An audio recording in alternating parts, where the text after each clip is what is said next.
صحیح بخاری میں یہ حدیث موجود ہے، حدیث نمبر 33 ان ابی ہریرہ رضی اللہ تعالی عنہ عن النبی صلی اللہ علیہ وسلم قال آیت المنافق ثلاث۔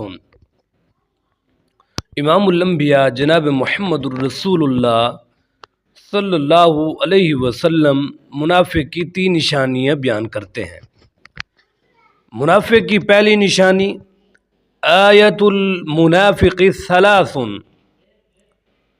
منافق کی 3 نشانیاں یہ ہیں: اذا حدث کذب، جب وہ بات کرتا ہے تو وہ جھوٹ بولتا ہے۔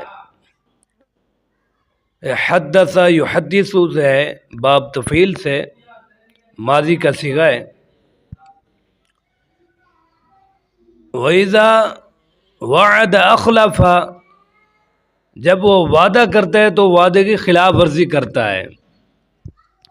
یہ باب افعال سے ہے، اخلف یخلف، اخلاف ماضی کا صیغہ ہے۔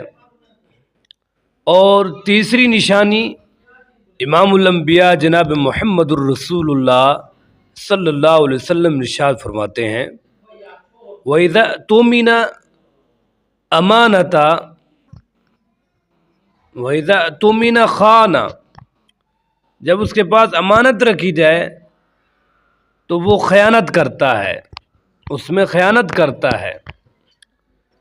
یہ باب افتعال سے ماضی مجہول کا صیغہ ہے۔ جب امانت رکھی جاتی ہے تو اس میں خلاف ورزی کرتا ہے، خیانت کرتا ہے، خائن بن جاتا ہے۔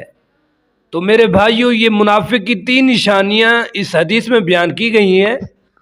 تو جس شخص کے اندر ان میں سے ایک بھی نشانی پائی جائے گی، یوں سمجھ لو وہ منافق ہے۔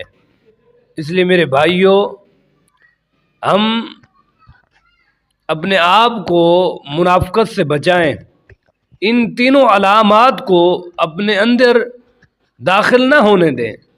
جب بھی ایک نشانی اگر ہمارے اندر پائی جا رہی ہو تو فوراً ہم اس کو ختم کر دیں اور ہم سچے مومن بن جائیں، منافق ہونے سے بچ جائیں۔ دعا ہے اللہ تعالیٰ جو کچھ میں نے بیان کیا ہے اس پر عمل کرنے کی توفیق عطا فرمائے۔ وآخر دعوانا الحمد للہ رب العالمین۔